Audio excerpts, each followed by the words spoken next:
এক মহা ঘটনার মধ্য দিয়ে আল্লাহ তাআলা এই পৃথিবী সৃষ্টি করেছেন, আবার আরেক মহা ঘটনার মধ্য দিয়ে এই পৃথিবী ধ্বংস করবেন।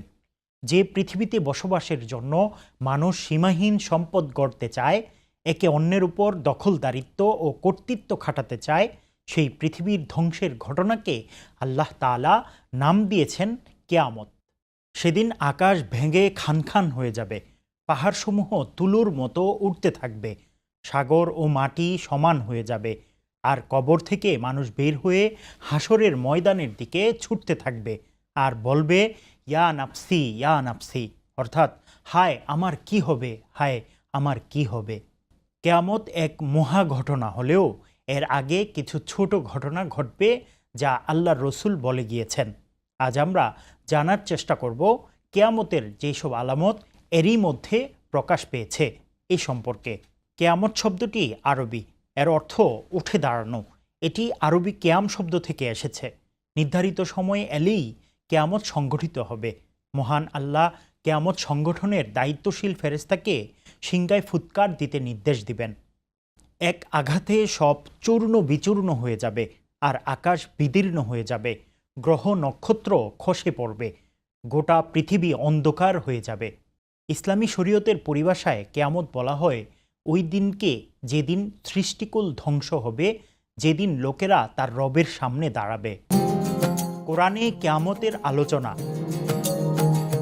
কোরআনে কেয়ামতের দিনটিকে অত্যন্ত ভয়াবহ ও ভীতিকর এক দিন হিসেবে বর্ণনা দেয়া হয়েছে, যেদিন সমস্ত সৃষ্টি ভীতিকর অবস্থায় পতিত হবে। কেয়ামতের সময় মানবজাতি সম্পূর্ণ অসহায় হবে। তাদের পক্ষে নিজেকে রক্ষা করা বা আল্লাহর শাস্তি থেকে বাঁচা অসম্ভব হয়ে পড়বে। আল্লাহ তাআলা কোরআনে বলেন, ইয়া আইয়ুহান নাসুত্তাকু রাব্বাকুম ইন্না যালজালাতাস সাআতি শাইউন আযীম ইয়াওমা তারাউনাহা তাযহালু কুল্লু মুরদিআতিন আম্মা আরদাআত وتضع كل ذات حمل حملها وترى الناس سكارى وما هم بسكارى ولكن عذاب الله شديد। অর্থাৎ হে মানুষ, তোমরা তোমাদের রবকে ভয় করো। নিশ্চয়ই কেয়ামতের প্রকম্পন এক ভয়ঙ্কর ব্যাপার। যেদিন তোমরা তা দেখবে, সেদিন প্রত্যেক স্তন্যদানকারিণী আপন দুগ্ধপোষ্য শিশুকে ভুলে যাবে, প্রত্যেক গর্ভধারিণী তার গর্ভপাত করে ফেলবে। তুমি দেখবে মানুষকে মাতালের মতো, অথচ তারা মাতাল নয়। তবে আল্লাহর শাস্তি বড়ই কঠিন।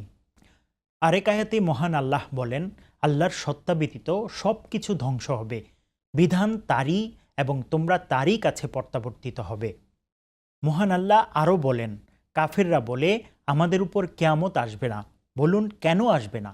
আমার পালনকর্তার শপথ, অবশ্যই আসবে। কিয়ামত কবে সংঘটিত হবে? কিয়ামত কখন সংঘটিত হবে তা সম্পূর্ণরূপে মহান আল্লাহর জ্ঞান ও নিয়ন্ত্রণের অন্তর্ভুক্ত বিষয়। কোরআনুল কারিমে বিভিন্ন আয়াতে কিয়ামতের সময় সম্পর্কে জানতে চাওয়ার জবাবে মহান আল্লাহ বলেন, আপনাকে জিজ্ঞেস করে কিয়ামত কখন অনুষ্ঠিত হবে? বলে দিন, এর খবর তো আমার পালনকর্তার কাছেই রয়েছে। তিনি তা অনাবৃত করে দেখাবেন নির্ধারিত সময়ে। আসমান ও জমিনের জন্য সেটি অতি কঠিন বিষয়। যখন তা তোমাদের উপর আসবে, অজান্তেই এসে যাবে। আপনাকে জিজ্ঞেস করতে থাকে যেন আপনি তার অনুসন্ধানে লেগে আছেন। বলে দিন, এর সংবাদ বিশেষ করে আল্লাহর কাছেই রয়েছে, কিন্তু তা অধিকাংশ লোকই উপলব্ধি করে না। অনেকে জিজ্ঞেস করেন, কিয়ামত সংঘটিত হবে, কিন্তু কখন সংঘটিত হবে এর তারিখ বলা হয়নি কেন? মহান আল্লাহ কোরআনে এর উত্তর দিয়েছেন। মহান আল্লাহ বলেন, কিয়ামত অবশ্যই আসবে, আমি তা গোপন রাখতে চাই, যাতে প্রত্যেকেই তার কর্ম অনুযায়ী ফল লাভ করে। কিয়ামতের যেসব আলামত এরই মধ্যে প্রকাশ পেয়েছে। কিয়ামতের আলামত 3 প্রকার। আলামতে বাইদা, যা প্রকাশিত হয়ে গেছে, আলামতে মুতাওয়াসিতা, যা কিছু প্রকাশিত হয়েছে কিন্তু শেষ হয়নি, ধীরে ধীরে আরও প্রকাশিত হবে। আলামতে কাবিরা, যা বড় আলামত, একের পর এক প্রকাশিত হয়ে দ্রুত কিয়ামত হয়ে যাবে। হাদিসের আলোকে আলামতে বাহিদা বা যে আলামতগুলো প্রকাশিত হয়েছে সেগুলো 14টি। নবীজি সাল্লাল্লাহু আলাইহি ওয়াসাল্লামের আগমন, নবীজির মৃত্যু, বাইতুল মুকাদ্দাস মুসলমানদের হাতে বিজয়, হজরত আউফ বিন মালিক রাদিয়াল্লাহু তাআলা আনহু এর অসুস্থ হয়ে শাহাদাত বরণ, ওমর রাদিয়াল্লাহু তাআলা আনহু এর শাহাদাত, উসমান রাদিয়াল্লাহু তাআলা আনহু এর শাহাদাত, জঙ্গে জামাল, জঙ্গে সিফিন, হাররা এর ঘটনা, হজরত হুসাইন রাদিয়াল্লাহু তাআলা আনহু এর শাহাদাত, তাতারি ফিতনা, হেজাজ থেকে আগুন বের হওয়া। হজরত আবু হুরায়রা রাদিয়াল্লাহু তাআলা আনহু থেকে বর্ণিত হাদিসে আছে, নবীজি সাল্লাল্লাহু আলাইহি ওয়াসাল্লাম বলেন, কিয়ামত সংঘটিত হবে না যতক্ষণ না হেজাজের জমিন থেকে এমন আগুন বের হবে যা ইরাকের বসরা শহরের ওটগুলোর গর্দান আলোকিত করে দিবে। এই ঘটনা হয়েছে 654 হিজরিতে। 1 মাস পর্যন্ত স্থির ছিল। আগুনটির দৈর্ঘ্য 12 মাইল ও প্রশস্ততা ছিল 4 মাইল। যে পাহাড় পর্যন্ত তা পৌঁছত তা মোমের মতো গলিয়ে দিত। স্ফুলিঙ্গ থেকে বিজলির মতো ও সমুদ্রের ঢেউয়ের মতো গর্জন শোনা যেত। মদিনার কাছে এসে তা থেমে যায়। আগুনের আলোয় রাত ও দিনের মতো আলোকিত হয়েছিল। খারিজিদের উদ্ভব, রাফিজিদের উদ্ভব। হজরত আবদুল্লাহ ইবনে আব্বাস রাদিয়াল্লাহু তাআলা আনহু থেকে বর্ণিত হাদিসে আছে, নবীজি সাল্লাল্লাহু আলাইহি ওয়াসাল্লাম বলেন, আমার পরে পৃথিবীতে সর্বপ্রথম ইরাকের ফিতনা সৃষ্টি হবে। নবীজির এই ভবিষ্যৎবাণী আজ সত্যে পরিণত হয়েছে। অতিবৃষ্টি, অনাবৃষ্টি, তীব্র ঠান্ডা ও দাবদাহসহ বিভিন্ন প্রাকৃতিক দুর্যোগ ব্যাপক হারে দেখা দেবে। এতে করে মাঠঘাট ফসলহীন হয়ে পড়বে। আজ আমরা দেখতে পাচ্ছি প্রাকৃতিক দুর্যোগের কারণে ফসলের উৎপাদন কী পরিমাণ ক্ষতিগ্রস্ত হচ্ছে।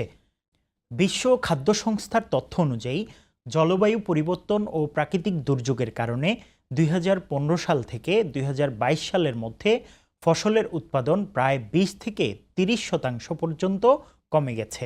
দিন দিন এটা কমতেই থাকবে।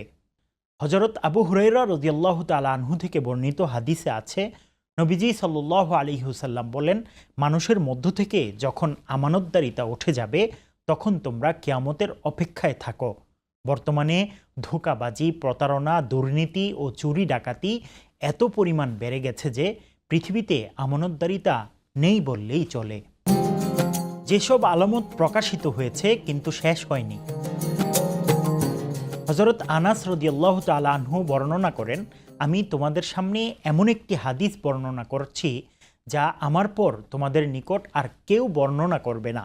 আমি আল্লাহর রসুল সাল্লাল্লাহু আলাইহি ওয়াসাল্লামকে বলতে শুনেছি, কিয়ামতের কিছু আলামত হলো, জ্ঞান কমে যাবে, অজ্ঞতার প্রসার ঘটবে, ব্যভিচার ছড়িয়ে পড়বে, নারীর সংখ্যা বৃদ্ধি পাবে, পুরুষের সংখ্যা কমে যাবে, এমনকি প্রতি 50 জন নারীর জন্য মাত্র একজন পুরুষ হবে পরিচালক। এ বিষয়ে অন্য হাদিসে আবু মুসা আশআরী রাদিয়াল্লাহু তাআলা আনহু বর্ণনা করেন, রাসূলুল্লাহ সাল্লাল্লাহু আলাইহি ওয়াসাল্লাম বলেন, মানুষের উপর অবশ্যই এমন এক সময় আসবে যখন লোকেরা সৎকার স্বর্ণ নিয়ে ঘুরে বেড়াবে, কিন্তু একজন গ্রহীতাও পাবে না। পুরুষের সংখ্যা হ্রাস পাওয়া এবং নারীর সংখ্যা বৃদ্ধির ফলে 40 জন নারী একজন পুরুষের অধীনে থাকবে। তারা সেই পুরুষের আশ্রয় গ্রহণ করবে। হজরত আবু হুরায়রা রাদিয়াল্লাহু তাআলা আনহু বর্ণনা করেন, রাসূলুল্লাহ সাল্লাল্লাহু আলাইহি ওয়াসাল্লাম বলেন, কিয়ামত সংঘটিত হবে না যে পর্যন্ত প্রায় 30 জন মিথ্যাচারী দাজ্জালের আবির্ভাব না হবে। এরা সবাই নিজেকে আল্লাহর রসুল বলে দাবি করবে। এই হাদিস অনুযায়ী কিয়ামতের আগে 30 জন মিথ্যা নবুয়াতের দাবি করবে। হাদিসের প্রেক্ষাপট থেকে অনুমেয় এই 30 জনের ফিতনা হবে অনেক বিস্তৃত। যেমনটা মুসাইলামাতুল কাজ্জাব থেকে শুরু করে বর্তমান সময় পর্যন্ত বহু মিথ্যা নবুয়াতের দাবিদার পৃথিবীতে নিজেদেরকে নবী দাবি করে এসেছেন। এভাবে ক্রমে আমরা কিয়ামতের ভয়াবহ সেই দিনের খুব কাছাকাছি চলে আসছি। এই মহাপ্রলয়ঙ্কারী দিনের অপেক্ষা করছে পৃথিবী। প্রতিনিয়ত মানুষকে সতর্ক করছে যেন মানুষ আল্লাহর বিধান মতো চলে, আল্লাহর হুকুম মতো পৃথিবীতে নিজেদেরকে পরিচালিত করে। সামাজিক ও নৈতিক অবক্ষয় প্রতারণা, বেবিচার, সত্যিকার আমানতদারিতার অভাব আজকের সমাজে ব্যাপকভাবে ছড়িয়ে পড়েছে, যা কেয়ামতের আলামতগুলোর প্রকাশেরই ইঙ্গিত দেয়। এসব ঘটনা আমাদেরকে সতর্ক করে দেয় যে মহাপ্রলয়ের দিন অতি নিকটে।